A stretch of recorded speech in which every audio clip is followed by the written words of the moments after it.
Howdy, and welcome to Wise About Texas, the Texas History Podcast. I'm your host, Ken Wise, and I am glad that you decided to join me today as we journey through Texas history. A lot has happened since our last episode. The last episode was an interview with professional historian Dr. Jody Edward Ginn, and it went very well. We had a lot of great feedback about that episode. We're going to be doing some more interviews in the future, and I hope that you'll let me know who you'd like to hear from. I thought I got a lot of feedback about how interesting it was to hear a professional talk about how pros approach history, and it certainly was interesting to learn from Dr. Yin. I hope that the audio experiment that was that interview met your ears okay. I'm always looking for feedback on the audio, if it's loud enough, if it's clear enough, and I hope you'll provide that either on the website at wiseabouttexas.com or email me at host@wiseabouttexas. Well, today's episode I entitled The Greer County Land Grab and left that question mark in there on purpose. Now, I don't want this episode to start a war with Oklahoma or anything, but it is an interesting story of a boundary dispute that goes all the way back to before the Republic of Texas. And I want to say a special thanks to my good friend and colleague, Judge Mark Davidson. Judge Davidson is a great Texas historian, and he originally told me this story and provided it as an idea for the podcast, and I think it's a great idea. So we're going to talk about this story, and there's really three parts. One part goes back to 1819. One part talks about the organization of a county in Texas and how that happened in the 1800s, and one part is litigation. So let's go back to 1819 and get wise about Texas. Now, the first thing we need to do is talk a little bit about the Louisiana Purchase. Now, you'll remember that back in 1803, the United States paid about $15 million for what was then called the Louisiana Territory. The Louisiana Territory consisted of part of the present state of Louisiana, but it ran north all the way into Canada and considerably west. Now, Thomas Jefferson was the president at this time, and the Louisiana Purchase was fairly controversial. He wanted to do it to expand the territory of the United States, but many in the United States alleged that it was illegal for him to expand that territory because the Constitution didn't expressly provide for the expansion of the United States through the acquisition of territory. Now think about that for a second, that many in the country realized or felt that because it was not provided for in the Constitution, that the federal government was not in fact allowed to do it. So let that digest for a minute. But Jefferson went forward. He thought that his powers granted by the Constitution were enough to allow him to acquire that territory. So the Louisiana Purchase was consummated on July 4th of 1803. But here's the thing. They didn't really know the western boundary of Louisiana. So it was necessary to immediately start exploring the territory, which was done. Jefferson commissioned several expeditions to go west and try to determine the western edge of this newly purchased Louisiana territory. There were a couple of expeditions that we need to talk about. The first was the Red River Expedition itself. It was called the Red River Expedition. This occurred in 1806. President Jefferson sent the Red River Expedition to attempt to find a trading route to Santa Fe. Now, the Spanish intercepted this expedition around what is present-day New Boston, Texas. Now, New Boston, Texas is in Bowie County, which is in the far northeast corner of the state of Texas. So they barely got into Texas territory at all, and that would later prove to be a problem in connection with our story. Another expedition was led by Zebulon Pike, the famous explorer, and he headed into Spanish territory ostensibly to explore the Arkansas River and the Red River. But he ended up on the Rio Grande and was promptly arrested by the Spanish authorities. He was marched into New Spain and then paroled back to Texas through the United States. And in his recollection of the expedition, he recalled a Spanish officer telling him that the Red River was sometimes navigable in Santa Fe. So I'm guessing that Pike reported that the headwaters of the Red River were in Santa Fe because that ended up being the common belief. But the important part of those two expeditions for our purposes is that neither one of those expeditions mapped the Red River as it actually flows through the state of Texas. Well, why does that matter? Because in 1819, we're going to fast forward a little bit, it became necessary to finally settle the boundary between the Louisiana Territory and New Spain. Florida, which still belonged to the Spanish at this point, was becoming a little bit of a pain, and Spain was certainly concerned about Texas and the expansion of the United States to the west. So the United States Secretary of State John Quincy Adams and the Spanish Foreign Minister Luis de Onís y González Vara, they sat down to negotiate a treaty and get these boundaries decided. The basic deal that they came up with was that Spain would cede Florida to the United States, which it did, and that we would define the boundary fully and finally between the United States and New Spain to the west. The Spanish wanted the Mississippi River to be the boundary. We wanted the Rocky Mountains to be the boundary. Well, that's quite a distance, as you know. But the deal was finally cut that defined the boundary as running from the mouth of the Sabine River north to 32 degrees latitude, and that is following the course of the Sabine River north to 32 degrees latitude. Then the boundary would go straight north or due north to the Red River. Then the boundary would follow the Red River west to the 100th meridian of longitude, so 100 degrees longitude, and then the boundary would go due north to the Arkansas River, and then it would follow the Arkansas River west to the headwaters of the Arkansas. Now, of course, I dug up an actual copy of the treaties, and I want to read it to you, just a very small portion, because this language is important. So we talked about it following the course of the Red River to 100 degrees longitude, and the treaty says, quote, crossing the said Red River and running thence by a line due north to the river Arkansas, thence following the course of the southern bank of the Arkansas to its source, etc., etc. It's important because that boundary contemplated the crossing of the Red River on that due north line. Now let me read you another very important sentence out of this treaty. After it describes where that boundary will be, it says the following, quote, the whole being as laid down in Mellish's map of the United States, published at Philadelphia, improved to the 1st of January, 1818, close quote. So to sort of paraphrase that, they described how the boundary would look and where it would turn, and then they said all of this as described in the Mellish map of 18. So let's say a word about the Mellish map of 1818. John Mellish was a Scotsman who had come to the U.S. and lived in Philadelphia, Pennsylvania.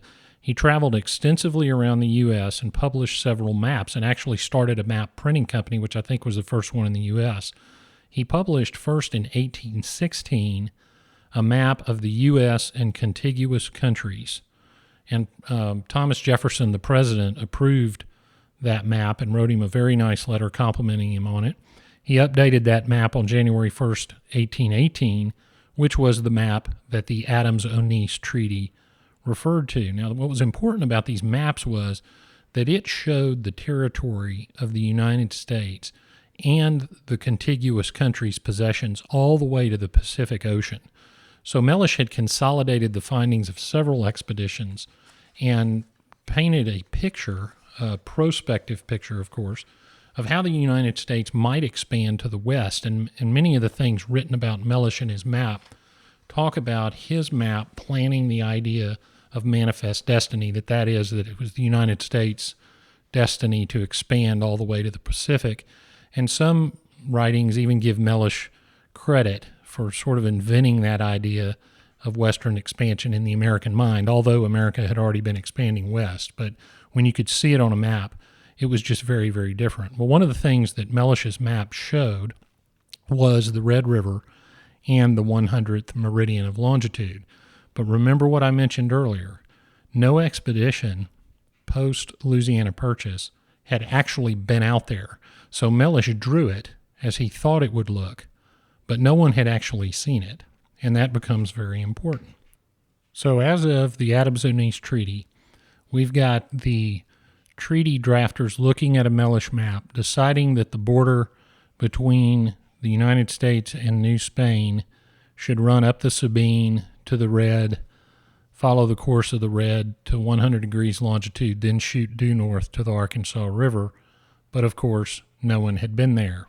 Then in 1821, Mexico fights Spain for independence and wins. The treaty was ratified by the United States in 2 days. It took a few years for Mexico to ratify it, but it was eventually ratified. So now it's the border between the United States and Mexico.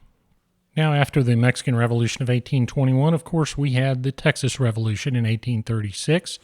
Texas and the United States struck a deal that essentially ratified the Adams-Onis Treaty boundaries in 1837. Then we had 1845, where we had the joint resolution of Congress admitting Texas to the Union, which we discussed in a prior episode of Wise About Texas. And that joint resolution admitted Texas to the Union as a state with the territory belonging to the Republic of Texas, now belonging to the state of Texas. So the Adams-Onis Treaty had survived all the way through statehood. Then came the Compromise of 1850. Now, we won't go into too deep a detail about the Compromise of 1850, but as part of it related directly to Texas. And the Texas and the United States agreed that the Texas boundary would be that same 100-degree longitude, but instead of running all the way to the Arkansas River, it would stop at the latitude that was 36 degrees 30 minutes, and then it would go due west. And so that gave the corner to the panhandle that now exists today. But here's the thing. No one had ever seen that intersection. They hadn't surveyed it. So you've got to believe that they were still thinking about Mellish's map of 1818. And they may have been and they may not have been, but they certainly didn't have any other map or any other survey. So in 1852, the United States War Department ordered an expedition, and the expedition was led by Randolph Marcy. He was a captain. And they decided to explore to the headwaters of the Red River and to the headwaters of the Canadian River, which, of course, is north of the Red in North Texas. And here's where it starts to get a little murky, because then Captain George McClellan was making the astronomical observations, which is how they did surveys in those days, and he made a report, and the astronomical observations, which would have been the survey of the actual 100th meridian of longitude, showed that the 100th meridian intersected the Red River, and remember that's the point where it was supposed to turn north under the Adams-Onis Treaty. It showed the 100th meridian intersecting the Red River at the mouth of the North Fork of the Red River. All right, so let's take a minute and let me describe, before we get too deep into talking about forks of the river and such, a little bit about how this Red River lays out in the present day. The Red River goes west, and then it forks into the North Fork and the Prairie Dog Town Fork. So when the Marcy report was referring to the Prairie Dog Town River, he was talking about what we now call the Prairie Dog Town Fork of the Red River. And then the McClellan astronomical observations from the mouth of the North Fork of the Red River, it's referring to what is the second fork of the Red. So we had and of course the North Fork, appropriately named, runs to the north. So what happens is, between the point where the North Fork enters the Red River and what turned out to be the actual 100th meridian of longitude, there's a chunk of land there between the North Fork and the Prairie Dog Town Fork that was thought to be part of Texas. And we see that first hint of confusion in that 1852 report. Here's what they didn't realize, because no one had been there yet. They didn't realize that the Red River forked. They thought it was just one river with the headwaters in Santa Fe. And we had yet another problem. There was a treaty in 1855 between the United States and the Choctaw and the Chickasaw nations, Indian nations, that certain land between the Red and the Canadian rivers west to the 100th meridian should be part of the Chickasaw and Choctaw nations. Now, here we're going to get into the state of Oklahoma discussion, because before Oklahoma was a state in the 1900s, it was referred to as Indian Territory. And you know from past episodes of Wise About Texas that many of the Indian tribes ended up settled on reservations in Oklahoma, and we will certainly over the course of this podcast cover many of those tribes and much of the situation in Oklahoma. But for our purposes, they were starting to divvy up those Indian lands in what is now the state of Oklahoma. And while doing so, in connection with that 1855 treaty, the United States commissioned two surveyors, A.H. Jones and H.M.C. Brown, and they commissioned them to mark the line of the 100th meridian of longitude from what was described as the north bank of the main Red River to the north boundary of the Creek and Seminole Territory, so that they could allocate to the Choctaws and the Chickasaws their portion. They did this in 1859. The astronomer on the survey was named Daniel Major, and they ran a line on what they thought was the 100th meridian for 109 miles, and they had mileposts on their survey. At the same time that the Jones and Brown survey was going on, there was another survey in connection with the Indian Territories that was being commissioned by the U.S. Congress, and the governor of Texas asked that they start on the Red River, because everyone by this point was realizing that there was something amiss with the border of Texas. But the cabinet secretary, the Secretary of the Interior for the United States, thought that the Jones and Brown survey was already going on and that the congressional survey would start at the Rio Grande. However, this survey eventually got to the eastern boundary of Texas, to the line that Jones and Brown had already formed or already marked, and the Clark survey fixed the 100th meridian about 1,700 feet west of the Jones and Brown line. So, as you can see, we've got a controversy brewing. These lines were not appearing in the same place, so we now had 2 or 3 different locations for different portions of the 100th degree of longitude. Well, the governor of Texas in 1860 was Sam Houston, and he decided that we would claim the North Fork of the Red River as the true boundary line. Now, by now, hopefully you've been to the website and you've looked at the map, and you understand that by doing so, Sam Houston was going to claim, as all Texans wanted to at the time, that the North Fork of the Red River was the actual main part of the Red River.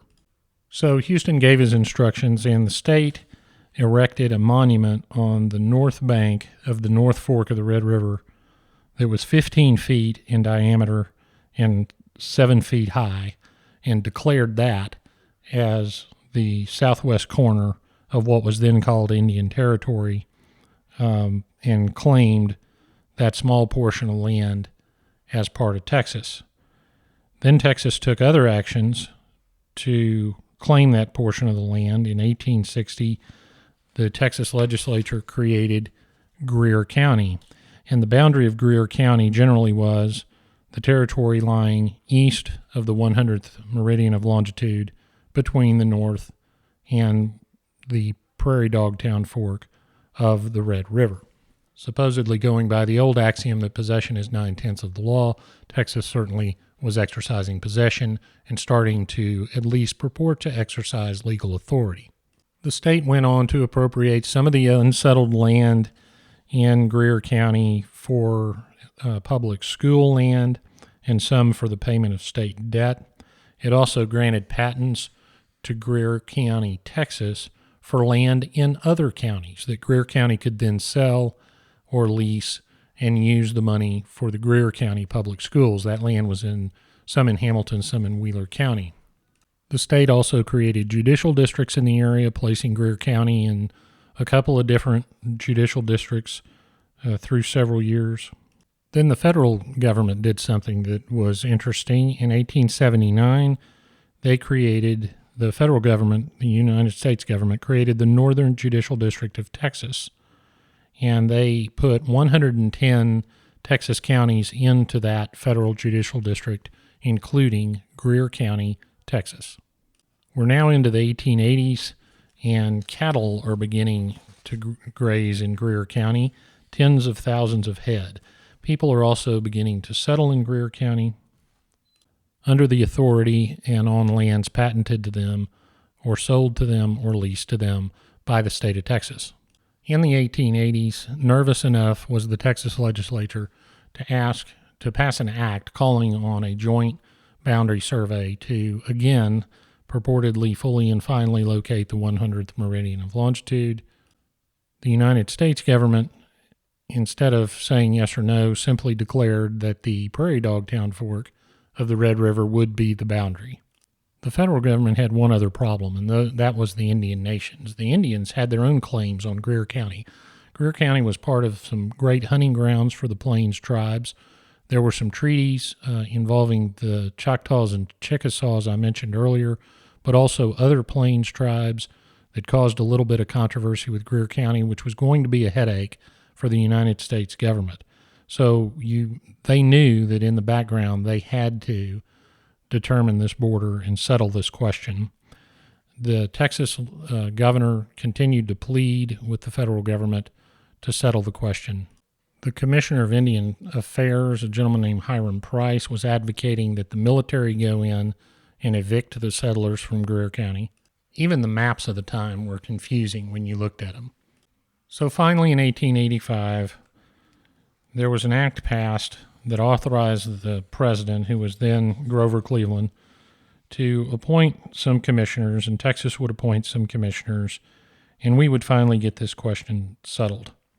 So commissioners were appointed, and they met in 1886, in February of 1886, and they began to examine all of the evidence in conjunction with the 100th degree of longitude. And remember, we're still going back to the Adams-Onis Treaty. That is still the legal document that created that boundary. So they examined the evidence, and you can guess what the result was. The U.S. Commissioner said that Greer County was in Oklahoma or in Indian Territory, and the Texas Commissioner said, no, it's not, it's in Texas. And that's as far as they got. But Texans, being people of enterprise, as we know, went ahead and kept acting like Greer County was in Texas and taking steps to exercise that 9/10 of the law of possession. They met in 1886 at the town of Mobitae in Wheeler County, and they organized Greer County. Now, Greer County had been created, but it had not been organized. And so in 1886, they organized it. The town of Mangum was determined to be the county seat, and they did that one act which will for sure secure your status as a county. They built a jail. Now, here's something interesting. The United States Post Office also created post offices in response to citizens' requests. And they established one post office at a town called Fraser, which was in Greer County. And the United States Postal Service listed the post office as being, quote, late in Greer County, Texas, close quote. Then they established other post offices and, of course, discovering the controversy that their first statement might have led to, name these post offices as being in unassigned land of Indian Territory. The Texas legislature then countered by saying, guess what, we're going to sell land in Greer County, Texas. And hearing about this, President Cleveland issued a proclamation saying that the South Fork of the Red River was the boundary. Greer County was not in Texas, and warned everyone that whether you are claiming to act as an officer of Greer County or under whatever authority you purported to act, you better not exercise any authority or try to sell that land. The Texas legislature's next move was to pass an act unilaterally calling for arbitration, that a Texas State Board of Arbitration would be formed, and that board of 3 people would decide the question. And the act provided that the President of the United States could appoint one person, and the governor of Texas could appoint the other person, and the third person would be the Chief Justice of one of the states other than Texas to be agreed upon by President Cleveland and the governor of Texas. Well, the United States Congress did not pass legislation to similar effect, and the United States government just folded its arms and said, nope, the South Fork or the Prairie Dog Town Fork of the Red River is the boundary. Then the United States Congress made its final move. It ordered the Attorney General to file a lawsuit to finally determine whether Greer County was part of the Indian Territory or part of Texas. Now, interestingly, and I won't go too deep into the procedural details, but it is the Supreme Court of the United States that has what is called original jurisdiction of these kind of cases. So instead of filing a lawsuit like you normally would in a trial court, in Texas, for example, you'd file a lawsuit in a county court or a district court, the lawsuit gets filed directly in the United States Supreme Court, which is an unusual and significant procedure. So the United States sued Texas. Texas hired an expert witness, a guy named Henry Pritchett. He was the director of the Astronomical Observatory at Washington University in St. Louis, and they told him to go out there and shoot the most accurate 100 degree of longitude that he could. And he located the 100th meridian almost 3,800 feet east of the monument that was established by that early expedition by Major, which was the same monument that Jones and Brown used for their initial line. So almost 4,000 feet to the east of the location that they knew already was too far east. So that was, of course, a very good result for Texas from its own expert witness. Well, Texas made essentially two arguments. The first is, look, the Adams-O'Neese Treaty said the Mellish Map. We ought to use the Mellish Map. That's what everyone meant. And if the Mellish Map is wrong, so be it. It ought to be the document in effect because that's what was negotiated in the treaty. And the second argument is, even if you don't buy that, and you say, court, that it is the true 100th meridian of longitude, then the boundary ought to be the North Fork of the Red River and not the Prairie Dog Town Fork. So Greer County, under either theory, should remain in Texas. The United States said, no. Everyone thought at the time that the Prairie Dog Town Fork of the river was the real Red River, and the 100th meridian at the intersection of the Prairie Dog Town Fork ought to be the point, the southwestern point, corner of the Indian Territory. Well, the Supreme Court did not buy Texas's argument, and it referred to the Compromise of 1850, which talked about the Red River flowing west to the 100th meridian, focusing on the language talking about the river flowing west rather than what the court said was, quote, up, close quote, the North Fork. There were a few other minor arguments made, none of which the Supreme Court recognized, and so by an opinion written in 1896, in the case of United States versus the state of Texas, the Supreme Court finally awarded Greer County to the state of Oklahoma. What they did not do, however, was address what would happen with all of the land and the land titles, more importantly, that had been issued by the state of Texas. Well, the Supreme Court sort of punted to Congress on that issue and said certainly Congress can figure out a way to deal with this. Well, everyone did the best they could to transition Greer County, Texas to Greer County, Oklahoma as painlessly as possible and simply transfer titles and make it as easy as it could be on the property owners. They weren't entirely successful, however, because there are multiple lawsuits going down through the years, and I'm going to leave the details of lots of those lawsuits out of this podcast because we've had enough legal title talk, but suffice to say there were multiple lawsuits going well into the 20th century over the disputed boundary between Texas and Oklahoma. Because remember, there were not only land title issues to deal with, there were grazing leases, there was lots of cattle, and of course by the time you got into the 19-teens, 20s, and 30s, you had oil and gas issues. So that litigation continued. One of the biggest issues that they had to deal with was the fact that Greer County had been allocated land by the state of Texas for the benefit of its schools, which I mentioned earlier. This is land that is in other Texas counties that were not subject to a border dispute, but that were for the benefit of Greer County. So Greer County was able to sell or lease that land and use the money for its schools. So what happened to those claims? Well, the Supreme Court held that those lands did not belong to Greer County, Oklahoma. So at least they allowed those lands to remain under Texas control. And even at one later point, gave a little bit of Oklahoma land, a very small amount, back to Texas due, once again, to the misdirection of the 100th meridian. So I'm going to leave it up to you to decide the answer to that question mark on the title of this episode. Was this a Greer County land grab, or was this the right decision regarding the 100th meridian? I think it's pretty interesting to notice how international treaties were negotiated over boundaries that no one had actually laid eyes on.